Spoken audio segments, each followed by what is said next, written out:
to Unstress. My name is Dr. Ron Ehrlich. Before we start, I'd like to acknowledge the traditional owners of the land on which I am recording this podcast, the Gadigal people of the Eora Nation, and recognise their continuing connection to land, waters and culture. I pay my respects to their elders of the past, present and emerging.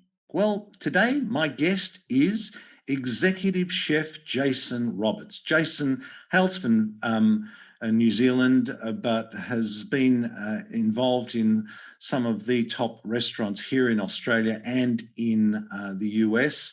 Jason's just his love of food has been a driving force, as you will hear, and it's truly inspiring. He talks a lot about food in this episode, mouthwateringly so, but far more important than that, we talk about the story of food and why suppliers are so important. I actually met Jason at Soil to Stomach event, which was in March at Fairlight in Sydney, where Charles Massey was the keynote speaker, and Charlie Arnott was also speaking, and I happened to be on the panel. And Jason contacted me a few days after that, and we got talking and realised that his story is such an interesting and important one, because this Soil to Stomach event really opened his eyes and brought stuff together, as you will hear. Look, it was just such a great conversation. He's such a lovely guy. He's involved in such great movements. He started one himself called G'day Neighbour, which you'll hear all about, and inspired me to call this episode G'day Neighbour 2. I hope you enjoy this conversation I had with Jason Roberts. Welcome to the show, Jason. Dr. Ron, thanks for having me. Very excited. Jason, you and I have connected through an event we both attended about a week ago. Mardi Gras. Mardi Gras. That's how we spent Mardi Gras. And I'll tell you what, I've spent Mardi Gras. Well, anyway, let's not go into that. But we attended an event called Soil to Stomach, and it was great. I mean, there were over 100 people there. We were listening to Charlie Massey and Charlie Arnott, who I think we both agreed are both legends. And I was surprised to hear that this was kind of a new thing for you. And I just wanted to hear a little bit about what you thought of the evening and what you took away from it. I think for me, Ron, there are many aspects to what happened that night and what transpired that night. My background as a kid, I grew up on a dairy farm. So yes, I understood farming. I'm a human, so I need to eat. Got to meet you. I've been to the dentist. I've had holes in my teeth. There were all these fundamentals that I'm aware of. And food for me, I've had over 30-year, experience in the restaurant industry, restaurant and media. So there are these, my life sort of comes in and out of different things and understandings. And I guess, honestly, in my 47 years of life, with all the books that I have and my understanding on a philanthropic side and who we are as humans, it's like everything came together in that one night. Everything just made sense. And I don't know if you know the movie Avatar, where it talks about, where we see this piece in the movie, and I don't know what the tree's called, it's the giving tree or something like that, and there's life and death, but it's how we coexist with the planet and with the earth, with the planet on that in that scenario. But it's like the penny dropped. All right, now it's time to get serious. There's still opportunity to really, do something for our next generation. We really can start living an optimal lifestyle if we start becoming more conscious and more aware of what's going on around us. So there were just all the right people were in the right space. I connected. The mothership had arrived, and here was a bounty of knowledge that I was ready to receive. And that sometimes is the thing. Everything is laid out in front of you, and everything that we need isn't here, but it's, when are you going to be ready to receive it? When are your ears going to be open? When are you going to shut up and just listen? So I listened that night, and my world opened up, and here we are today. Mm. And what were some of the aspects that that you kind of going, aha, yeah, this connects with that, and da da da. What get into, tell us a bit Yeah. about what was going on in your head. I guess we're interesting enough, first and foremost, Ryan at the Fairlight Butcher had reached out to me maybe a couple of weeks earlier, and we're talking about, butchery. Mm. He said, I'd love to work with you. Any chance we could work on something? And he came over here and bought a piece of. He bought some of. Actually, I was doing a community event outside my house and basically feeding neighbours tacos to raise money for Dementia Australia. He came over, brought some lamb. Just happened to be Charlie Arnott's biodynamic lamb, and he told me the story. Then he told me about this event. I thought I was going to be away. He goes, mate, well, if you're here, you should come along. But I think more importantly, he planted that seed, and I got to know who Charlie Arnott was. We actually jumped on an Instagram live and we chatted to him, and it's like, but I grew up on a farm, just like Charlie. And initially, Charlie was, old school methods of farming, in the sense of, they were ploughing up the fields.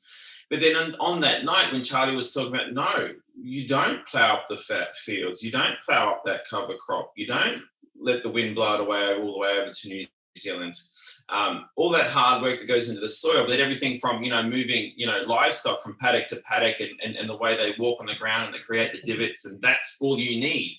It's understanding the animals too. So obviously having Charlie there, and then listening to it on a restaurant level as well, and a connection to consumer through Lucy Alon, which is really special to me, because I hadn't seen Lucy in many years from when she was married. I think she was Luke Mangan's partner.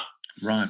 And so the last time I'd seen Lucy was forever ago. So I made that connection to her, and listening to her talk about the relationship between food and the hospitality and the way we use it, and what it is for chefs.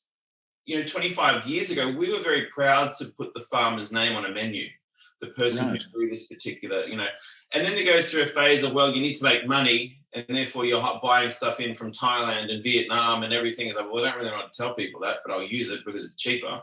There is this process, and now, to be at this event again, it was like, it's so important that we support local farming. It's so important that we pay homage to the farmers who are doing it tough. And I've always thought the person in the food chain, in the line of, my job, the person who does it the hardest is the farmer, because they're the ones who have to deal with droughts, floods, all the natural elements. It's not like they can just pick up a phone and call someone to deliver water or do something. They're relying on Mother Nature itself, and they're probably the most complicated.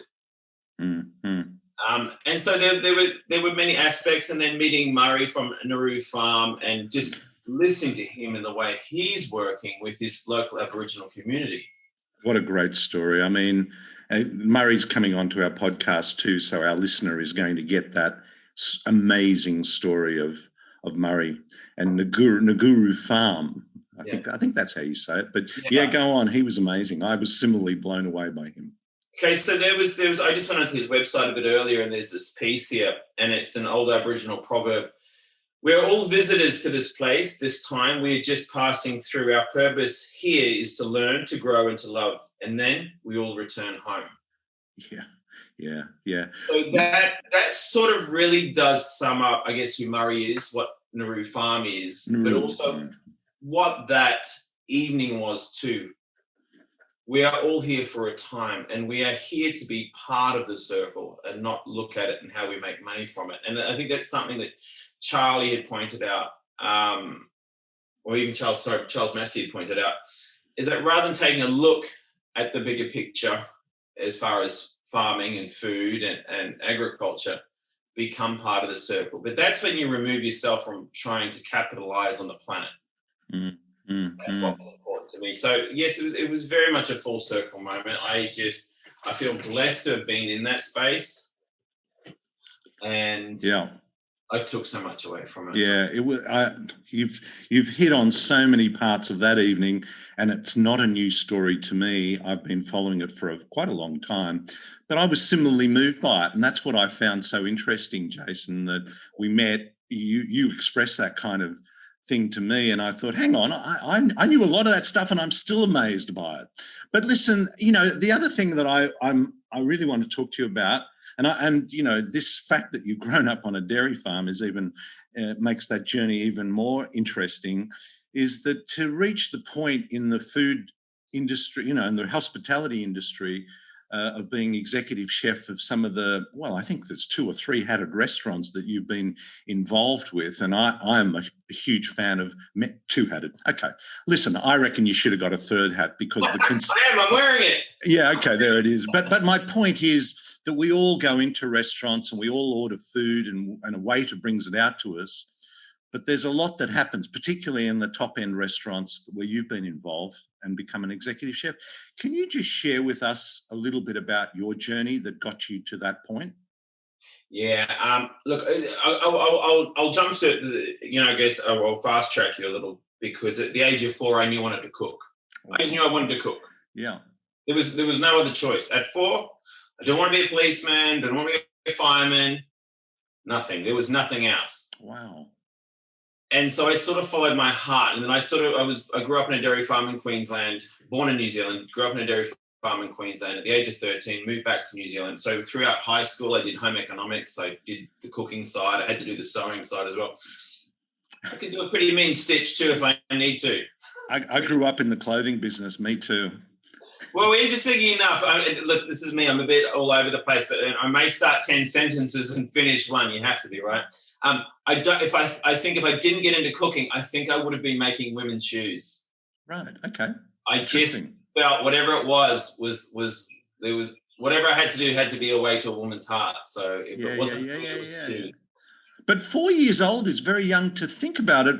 Was that influence in must have been through your family, obviously at 4, where you're getting other influences? Yeah. So I had my grandparents on my mother's side were the head caterers at a girls' school in the South Island of New Zealand. So I do remember any time that I would spend with them that I just remembered them as jolly people. You know, they would cart me around the kitchens in arms or things, showing me around the kitchen, and with all these, generally there were women in the kitchen and they were quite big and jolly, but they were smiling. And I think that my grandmother was so proud of me, and she would take a biscuit from the pastry section or something and give it to me.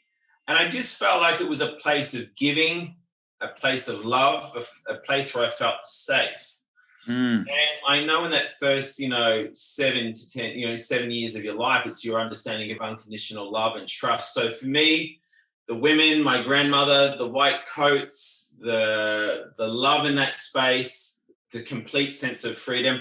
I didn't know, 20 years down the track that I'd be doing 80, 90 hours a week for someone else. Wow. I know that those hours are just crazy, but go on. I can see what the appeal is here. Yeah. It sounds so appealing. So, jump forward, I ended up, my parents were very young when they had me, so they split when I was young. So I met my dad for the first time, really met him when I was 18. And he actually lived in this house that I'm in right now. And where I'm sitting right now was a futon that I slept for 3 months at the age of 18. Now where I host this G'day Neighbor thing out of Instagram. It's just, I look back at my life sometimes and it's like even being at the event the other night, Soil the Stomach. I'm just, wow. How did I just reach this point right now?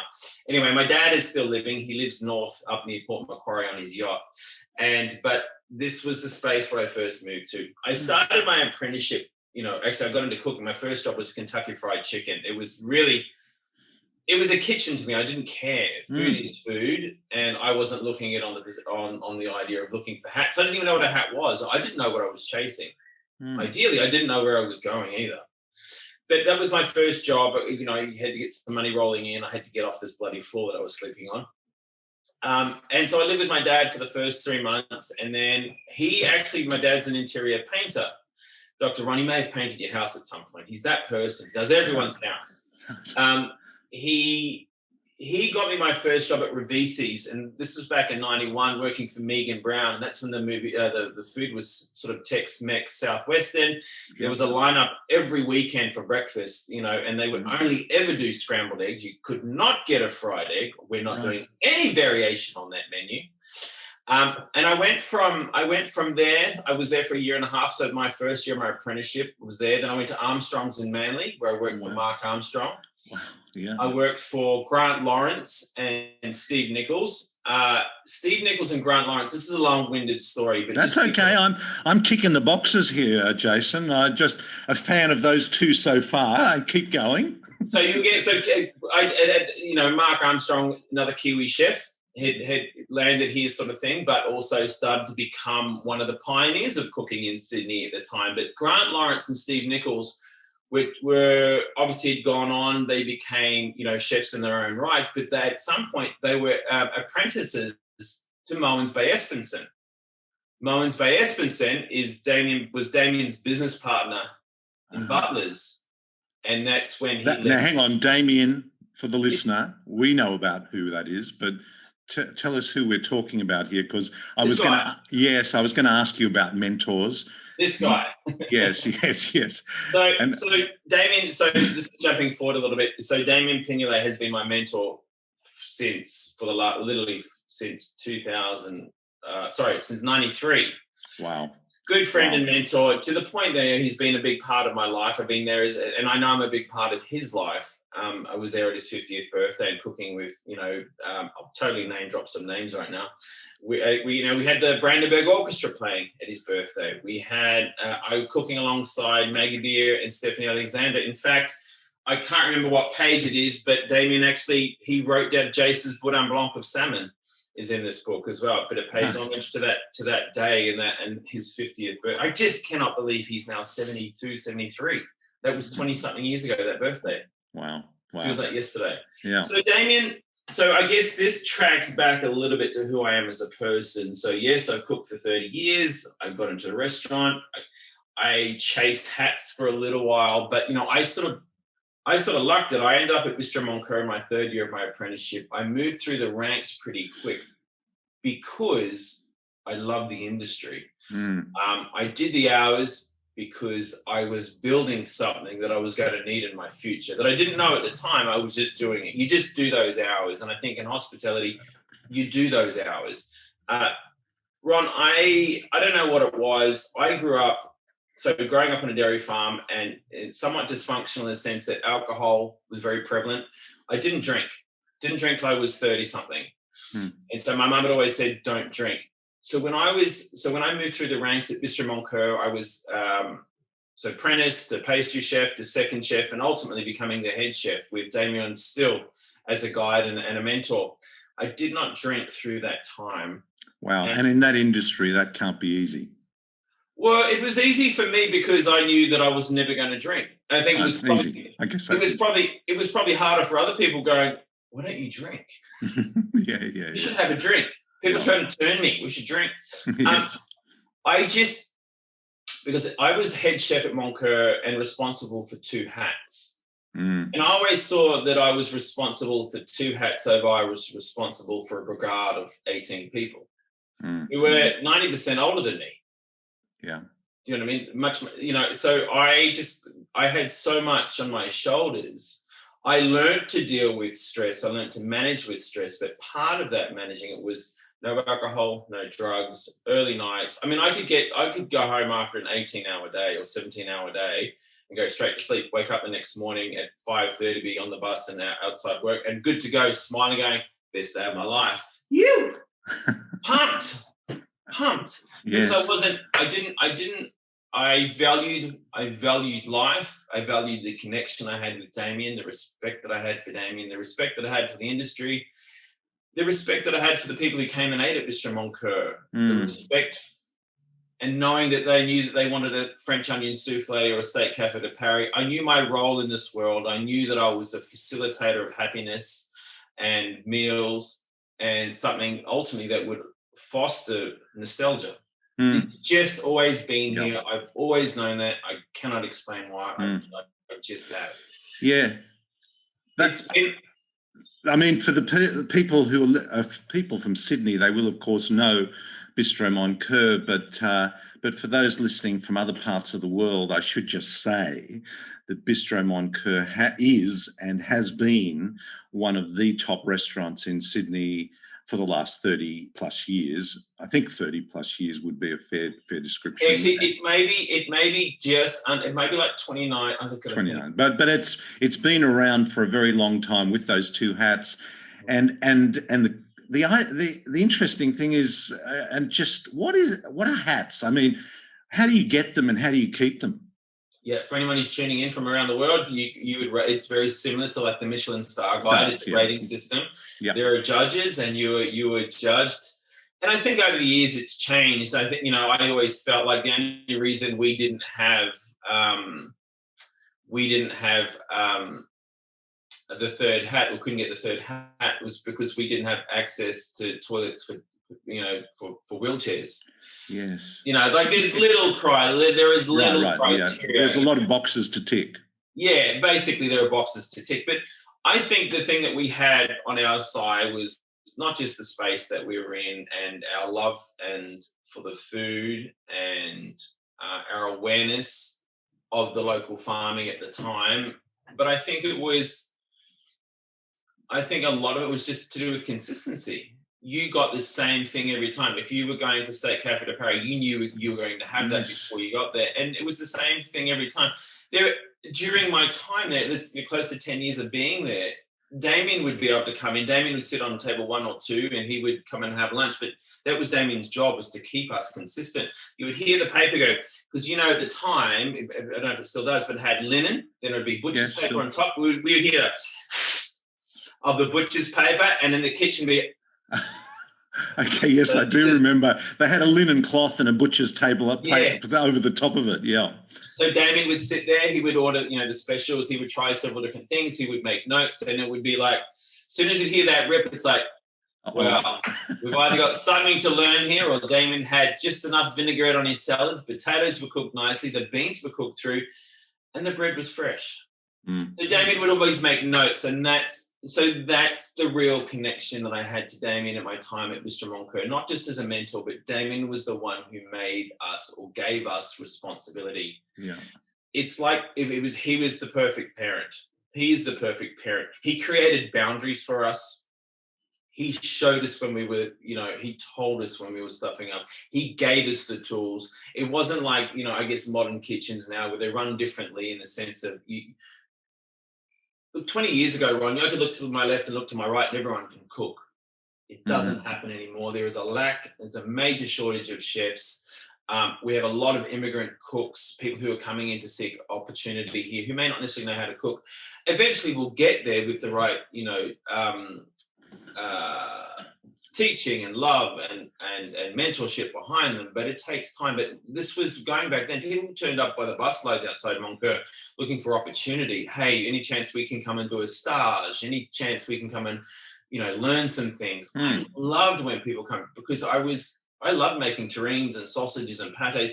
At least once a month I would do it close to a 22-hour shift, because there would be terrine day, which was a 3-day process. And on the night of cooking them, service would finish at 10:30, 11. We would clean down by 12 that night. I would be mincing or hand chopping, livers and separating terrine mix, then re-emulsifying it, packing probably, 20, 30 kilos worth of meat into terrine molds, putting them in the oven for close to 2.5 to 3 hours so they reach an internal temperature of 68 degrees Celsius, pull them out, let them rest for an hour, stack them with bricks like this, like Tetris, making sure they didn't fall over. They would set for 2 hours before they would cool, go into the oven, and it literally was at 7 a.m. Wow. Or 6:30 that the next chef would come on and be like high-fiving, see you later, I don't need to sleep for a day. But I loved that process. Yeah, I loved that process. And so I would bring young kids would come and say, oh, can I come and do terrine day with you? So on several occasions, they were just like, can't believe you're still awake. And secondly, I just want to cook. Yeah. So it was my job to inspire people. And I feel like that's who I am today. My job is to inspire the next generation of cooks. Yeah. And it ties everything back to what Soil to Stomach is. I'm going through a process, and what COVID has really taught me, Ron, is that there is no point holding on to all this incredible knowledge that I have. And I know for a long time, chefs, we would write cookbooks, and I know chefs that would not give out their recipes. They don't want you to know how to make the French onion souffle, and they don't want you to know how to make Tetsuya's vinaigrette, because it's got this. I'm in a process now of I need to tell you everything I know. I don't want any secrets anymore. You need to go and make this for yourself. I need to create space for new knowledge. So that's where I'm at. And so when I sat down last Friday, I think it was, at this, it was a week ago at Silver Stomach, Yeah. my head was clear and ready to receive all that information. Yes, and now I know where my path lies. Yeah, yeah. Wow. And I mean, you've identified also putting in a 22-hour day. You said 80 to 90 hours before, and then you said, we're not getting all that many chefs lately. And I kind of think, yeah, there's this kind of a sequence there. But the difference is you were at the end of that 22-day and you still loved it because you saw all those terrines stacked up. And I could relate to that. I just think that creativity and that construction of something that people are going to enjoy is amazing. But back to the food, because as what I've noted in restaurants now, and you mentioned 25 years ago, you mentioned the farmer, and that's come back to some degree where in top restaurants, they often talk about where the food has come from. How do you get involved in that connection at your level with the person producing what you want? Yeah, provenance has been a big part of the way I've cooked for a long time, and understanding, local community has been a big part. So whether you're running a restaurant or cooking recipes for day-to-day at home as well. But I think for me, initially it was when you're in a restaurant situation, it was having providores who made the connection for you, with you. So at the time when I guess wasn't really till I was at Bistro Moncur as somewhat of a senior chef, a chef de partie or a sous chef, and I was involved in the day-to-day of ordering or talking about specials, where I started to understand the providores that came in. And at the time, it was Matt Brown's Greens, it was Anthony Baharich from Vic's Meats, it was Craig Cummings from Cummings Seafood. They would come in. I don't know if it was they made time to come and see me. That's what was important. And so when they come, they would come and they would gloat. And I hope this is the right word, but they would gloat about the produce that they would have. Oh, this is wee dotty beef. This is a short-legged Highland beef cattle. This particular farmer produces, maybe 6 every 3 years or whatever. They have beef shins at the moment. There is this much meat on it. This is what it's fed on. And so you become part of the story. And it's like, well, you're not thinking cost at the time. You're thinking, my consumers want that story. My consumers need to be part of this. And the same thing transpired through fruit and vegetables, through fish, and then to the point where we'd have importers who would bring us beautiful Italian flour or pasta or, wild asparagus or chanterelles or truffles or whatever it was. And we could pick and choose, but more importantly, every item of your menu came with its own story. So there becomes this is how we were able to romanticize our menu. This is where Damien excelled, was being able to write a menu that was romantic. Menus are not romantic anymore. It says beef chip sauce, burger, pickles, cheese, sauce, something. But Damien would write in a way, and I'm just so grateful for Damien, and I have to share this too, but, I have a library of books, unfortunately, that sits in California. Most, I feel like a good handful of which Damien gave me, but they were books written by Claudia Rodin, Julia Child, Elizabeth David. And the way some of these people wrote about food, and Elizabeth David was fantastic at it, as she would talk about a suit being, the colors of a spring dress and what have you. Words are so powerful, and the way Damien writes a menu to me is romantic. It's a reason to want to go and eat at that restaurant. You feel like you're part of it. Damien was able to transcend a farmer's work through a menu. We were able to not only mention the name, but the way he would describe certain things. But to sit in Damien's presence while eating a meal is a pretty powerful thing. And I remember probably one of the first, Damien cooked many meals, but I remember one time he invited me to his house to cook a meal. And it was, I don't know if you remember, there was a scallop, scallops with Roquefort, endive and hazelnuts, parsley, and it might have been like a sherry vinaigrette, or which evolved to Pedro Jimenez sherry. which was just fantastic. Mhm. So Damien had made this 3-course dinner, and at the time he had a rotisserie on his wall in his kitchen. So no one has a rotisserie on their wall in their kitchen. Damien had one. Right. And he'd taken a chicken, and I would have to think at the time it would have been a Kangaroo Island chicken or a Maggie Beers, a Barossa chicken. And it was stuffed with tarragon butter, cooked that on the rotisserie, and he made a beautiful rice pilaf, which is just rice that cooked in, would have had a bay leaf for sure, maybe 3 white peppercorns, like to the T. He would have braised it in the oven. There would have been a dessert of sweet that would have followed. It may have been like mango and sauterne with cracked black pepper or something. It's amazing how you can remember these things from 20 years ago, yet I couldn't tell you what I've done for the last week.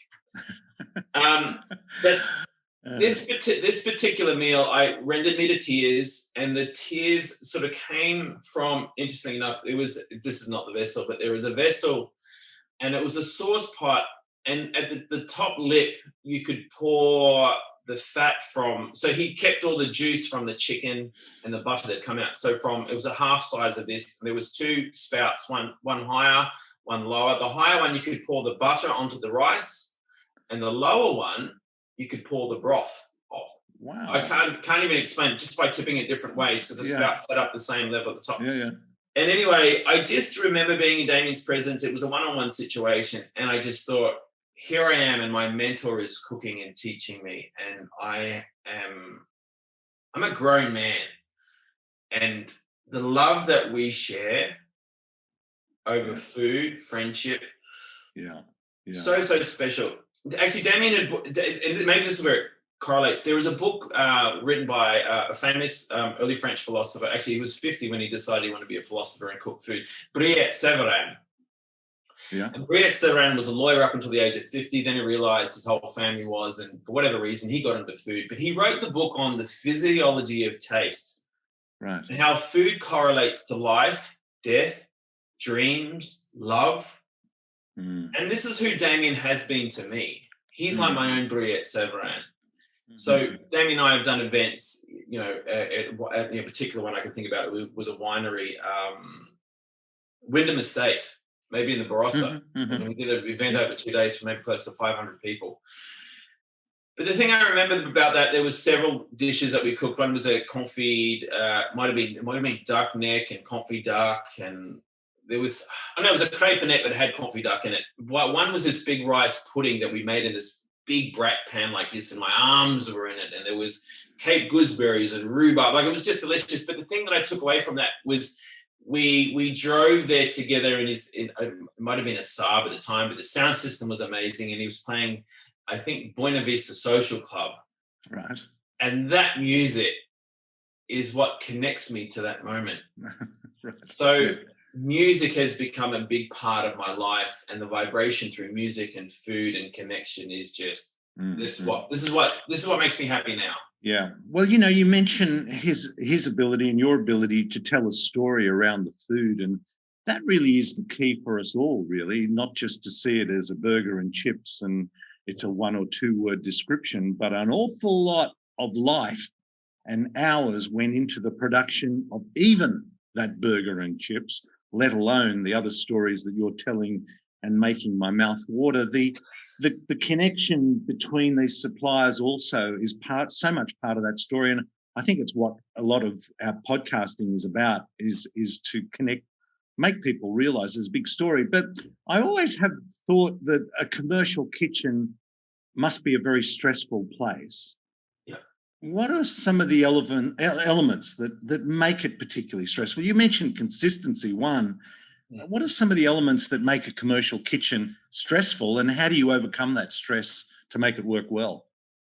I guess one of the things, well, you hold a knife, you can cut yourself. You work near the fire, you can burn yourself. Floors are slippery, you can they're just...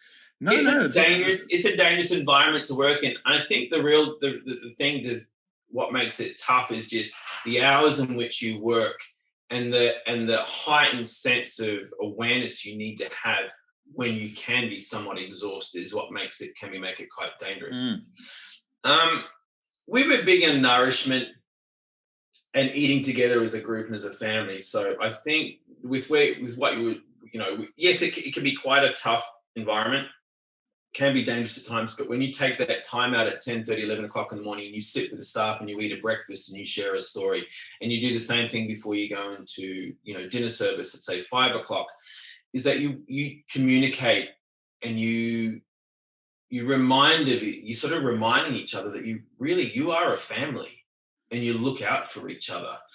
So, that just a kitchen can be tough. It can be dangerous at times, but when you're aware of it, you're aware of that space, and you're aware of your team players, the people who've got your back. And that's fundamentally, that's what the brigade is.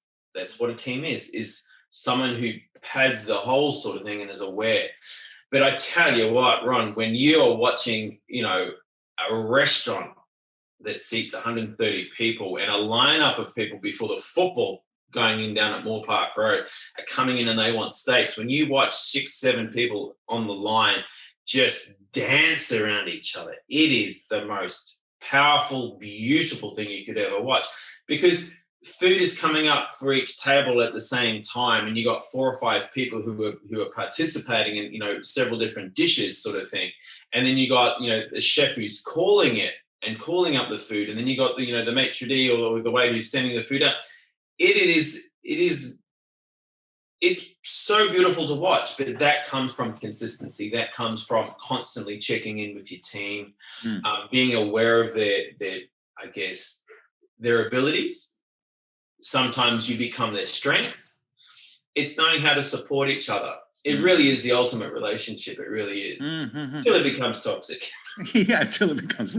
But you mentioned consistency, and you also mentioned how people come into a restaurant like Bistro Moncur and they do get the same thing that they expect. It's that constant, it's that expectation, not just of the customer, but then balancing out what you've got actually in the supplier and the team you've got standing around you. But I think you've answered it really, and that is building your team and being a family and giving responsibility and mentoring. It must be, it must be an incredible scene, I can imagine.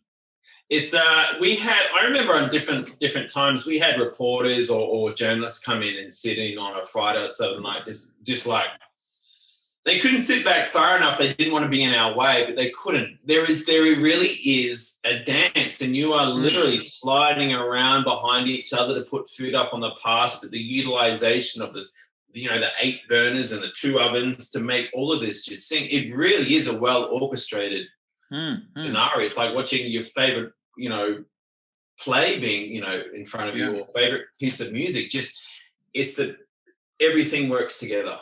And you mentioned 500, your function with 500 people. And when people, this is another part that just absolutely blows me away in this hospitality industry, is that, a restaurant like Bistro Moncur has, I don't know, what is it, 100 seats? Yeah, I think we hit about 115, including outside, 115. But then you go to a function where there's 500 or 1,500.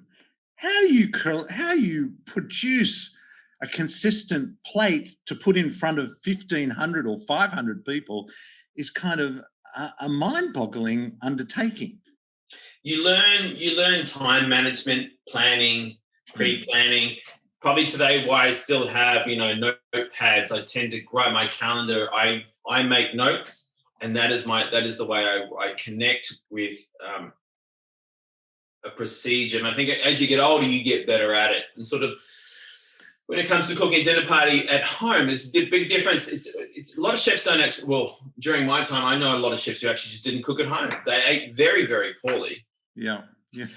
You learn to time management, and then when you can transcend that into your own life, in the way you cook. And if I cook dinner for 6 people and I'm doing like an entree, main course, dessert, well, I know I'm going to get. Well, I'll always prepare a main course where it's like, well, I know it's already done. I just need to carve it or make it look like it. So it could be, braising beef cheeks or salt crusting a leg of lamb or a whole chicken that I can cook it 2 hours in advance and it can sit. I just need to crack it open. They go, oh, wow, look what you did. And it makes it look effortless. I think the same thing when it comes to doing a dinner for 500 to 1,000 people. It is just time management. But ultimately, you want to make sure you have some help and you're not doing all the work for 500.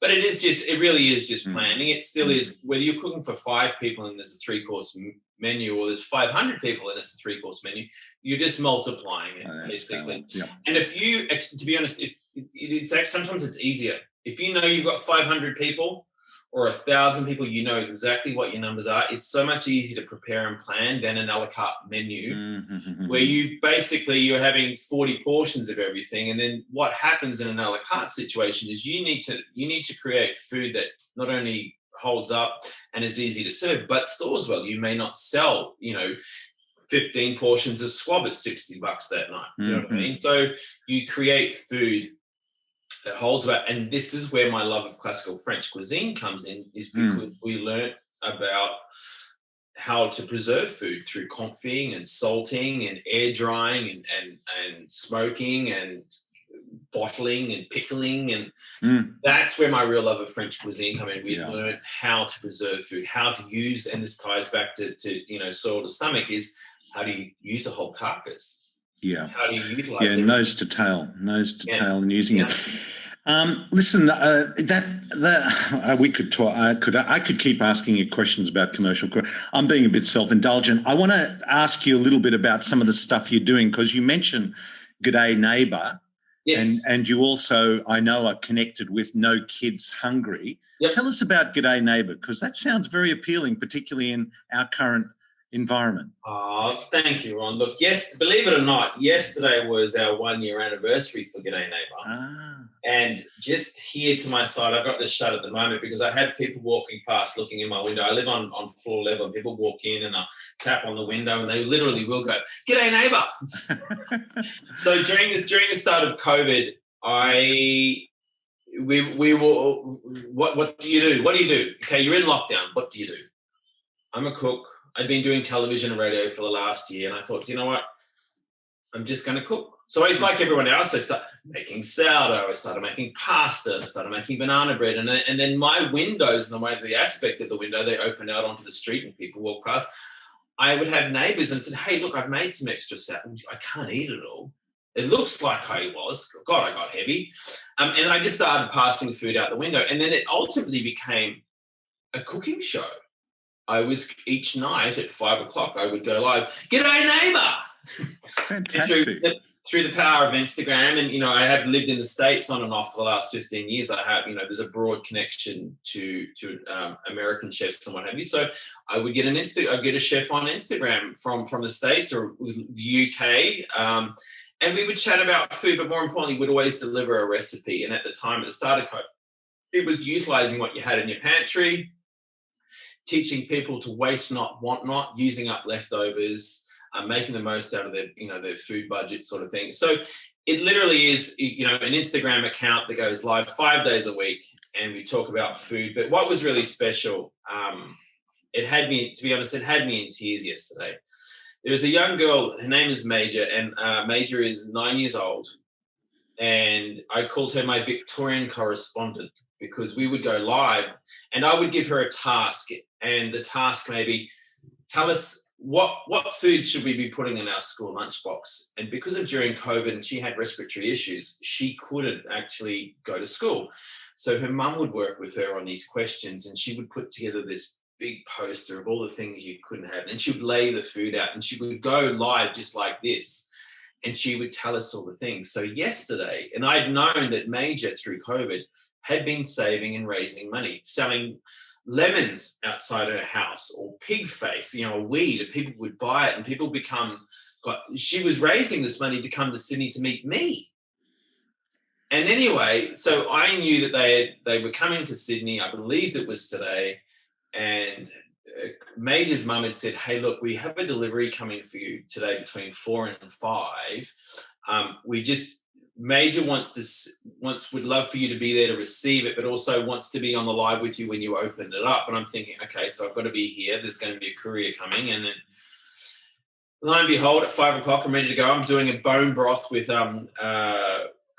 ossobuco bones in it, sort of like a really unctuous bone broth, because the weather's turning, and lots of ginger and garlic. So I'm getting prepared for it and ready, and I go live, and I'm just texting Christy, Major's mum, saying, "Hasn't arrived yet." And I'm just thinking, well, I'll just leave the window open. They may come during. And I'm like, oh, no, because I know what that connection is when they've planned something and it hasn't happened. It's like, oh no, but they'll be coming tomorrow. Anyway, so I started doing it. I started cooking, and I'm talking about, what I've learned this year, and talking about, being patient and taking that first breath for yourself. And this is what G'day Neighbour has become. It's become a community and an opportunity for people to tap in and to take something away. There was always a piece of knowledge. So anyway, chatting, windows open, waiting for the courier, and I turn around and Major is standing there, and I just went, I had a feeling you were going to say that. When you brought a tear to your eye, I thought, I bet you Major shows up.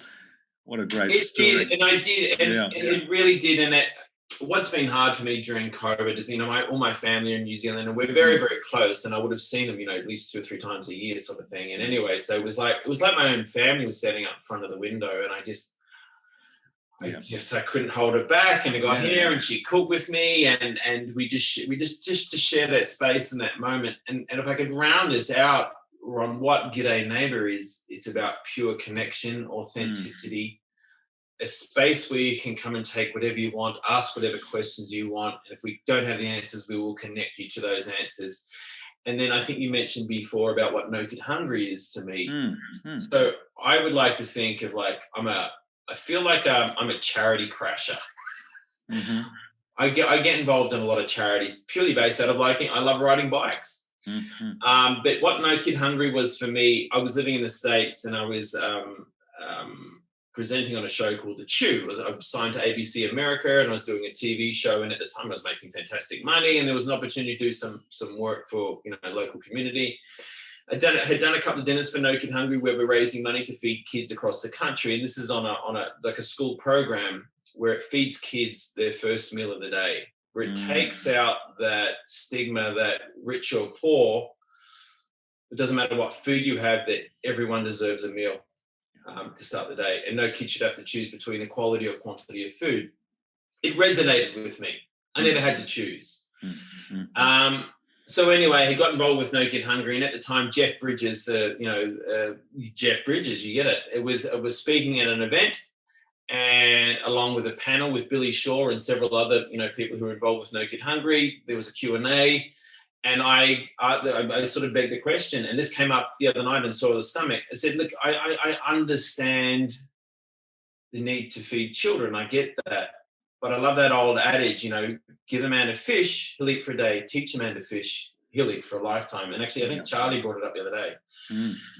And I said this. I said, but what are we doing to teach the children to fend for themselves? Because there are parents here who are going, well, do I pay the gas bill, their electricity bill before they put food on the table? What are we doing to teach the kids? And then Jeff Bridges answered my question, said, well, we're implementing school garden programs where they see firsthand the importance of planting a seed and what happens when Mother Nature gets involved, sun, water, and then nutrition from the soil. He answered that, and I thought, I'm connected.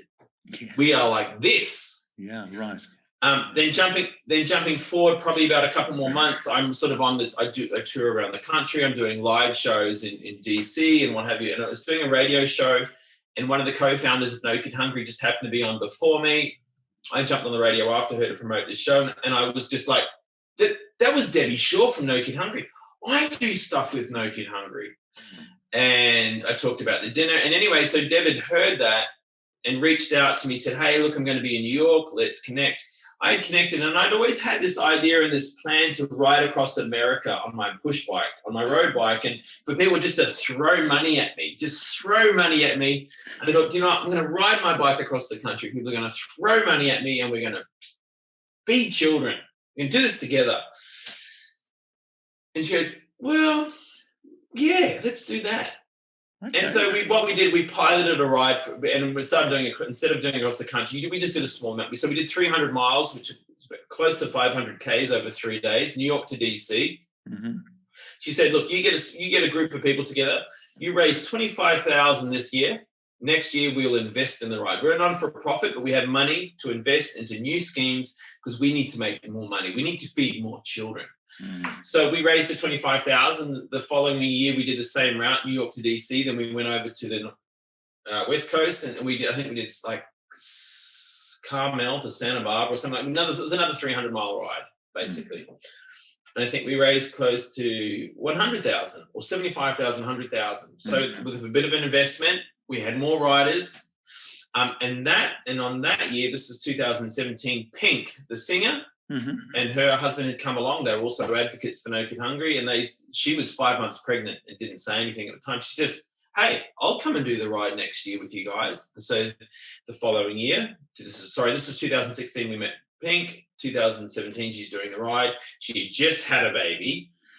She's doing the ride, and every now and then she had to stop to breastfeed her child. Anyway, long story short, to date we've raised close to $10 million. Wow. And so fantastic. On it, we connect children not just to meals, to opportunity. And the vicious cycle for our children is that any person, but we hone in on the children. If a child turns up to school without a meal in its stomach, you don't have the space up here to think about education. You're thinking, when is my next meal? I'm so hungry. Yeah. And it's a real issue. And at one point, it was one in 5 children turned up to school without having a breakfast. And then during our time with No Kid Hungry, but particularly Chef Cycle, we changed it in some states to 1 in 7. So we saw the numbers really changing. And what happens if a child turns up to school and doesn't get the education, and at 15, 16 makes poor choices, ends up having a child early, we're just rotating the same stuff in and out. So I love working with children, hands down. They look at you without expectation, and they are our greatest gift. They are why we are here. And understanding that we are all someone's child, and we will always need, love and support and connection. It makes it that much easier. So No Kid Hungry is a big part of who I am as a person, but it also helps me transcend what, teaching of food now through, G'day Neighbour. This connection with you, Ron, going along the other night, is wanting to know more because I want to leave this planet, if not the way I found it, but just that little bit better. Wow. Well, Jason, I kind of had that feeling, and this kind of reinforced it, and that's why I was so looking forward to talking with you today. Taking a step back, because we're just going to finish up, we've covered some great territory here. I just wanted you to take a step back from your role as a chef, executive chef, because we're all on a health journey through life and in this crazy modern world. What do you think the biggest challenge is for an individual on that health journey? I would say removing the obstacle of stress. Right. Thank you, Jason. What a great comment that is. But go on. Please go on. I think that's so interesting. Understanding inflammation. Oh, yes, I am aware of your book, by the way. You didn't have to. No, that was a serious question. And that is actually, Ron, that is actually a serious answer. Yeah. Because I think in the last 20 years, outside of running a restaurant, I've sort of navigated my way through my own understanding of, I guess, nutritional medicine and the importance of what food is to us. On a basic level, I'll talk in front of children at schools and I'll ask them, so what does medicine look like to you?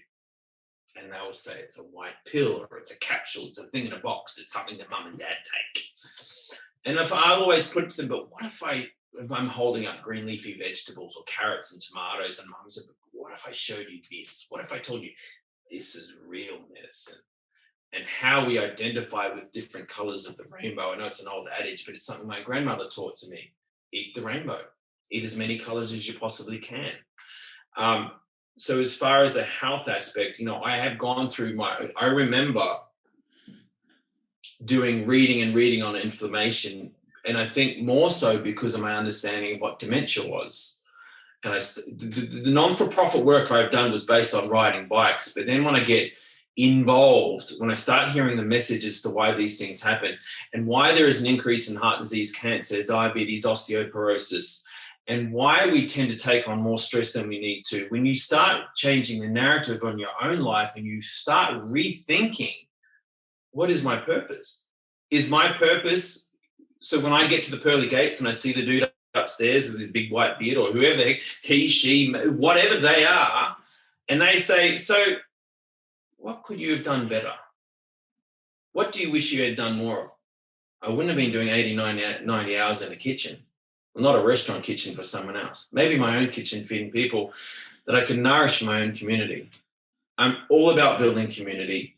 I'm all about creating awareness of, I guess, what the damage that we have done to ourselves through the foods that we've eaten, where we've become disconnected at some point and sticking food into our mouth that has no relevance to nutrition.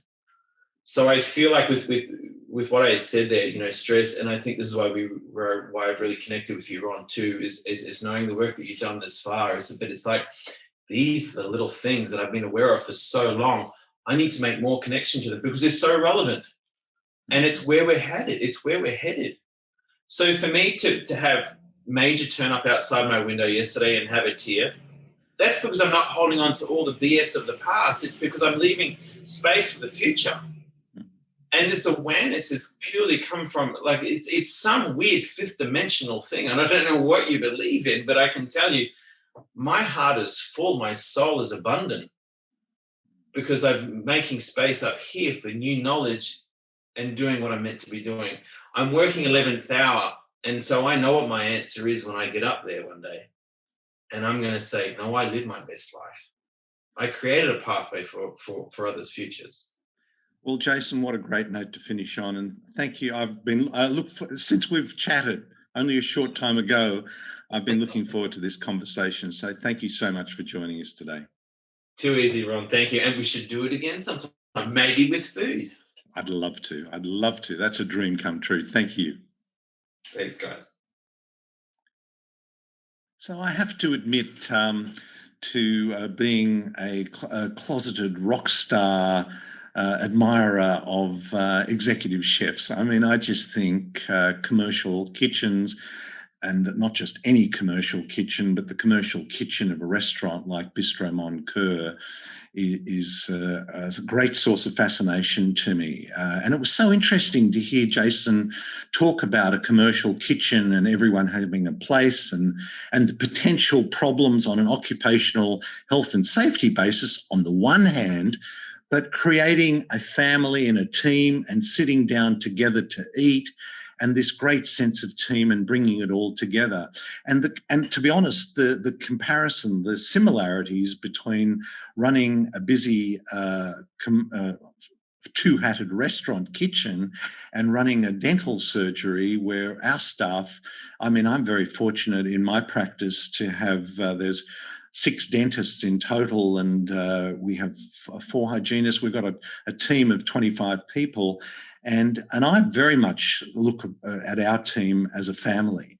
And I remember many, many years ago, interestingly, I've been in practice for 40 years. And for the first 10 years, I used to work through my lunch hours, and it used to be really crazy. I'd get in there at 7:30, I'd finish at 6, really long, hard days. And I decided to get a practice consultant who came into our practice. We paid him a huge sum of money, spent 2 days interviewing all our staff, looking at all the figures, got introduced to the word KPIs, didn't even know what that meant, key performance indicators for those that don't. And at the end of 2 days, what was his major recommendation? He said, you don't sit down and have lunch together. That's what you need to do. And I looked at him and I thought, oh, wow, I've just spent all of this money to be told I need to have lunch. But we implemented it. And I'll tell you what, it made a huge difference too, to sit down together and connect with the staff. And that's what we've been doing for the last 25 years. So lesson learned there. And I could totally relate to Jason sitting down with the whole team. And I also love the thing about stories. The food has a story, and that narrative that Jason's mentor, Damien Pignolet, had was so good at doing. And that's just so important for us all, to know the story of the food where we come.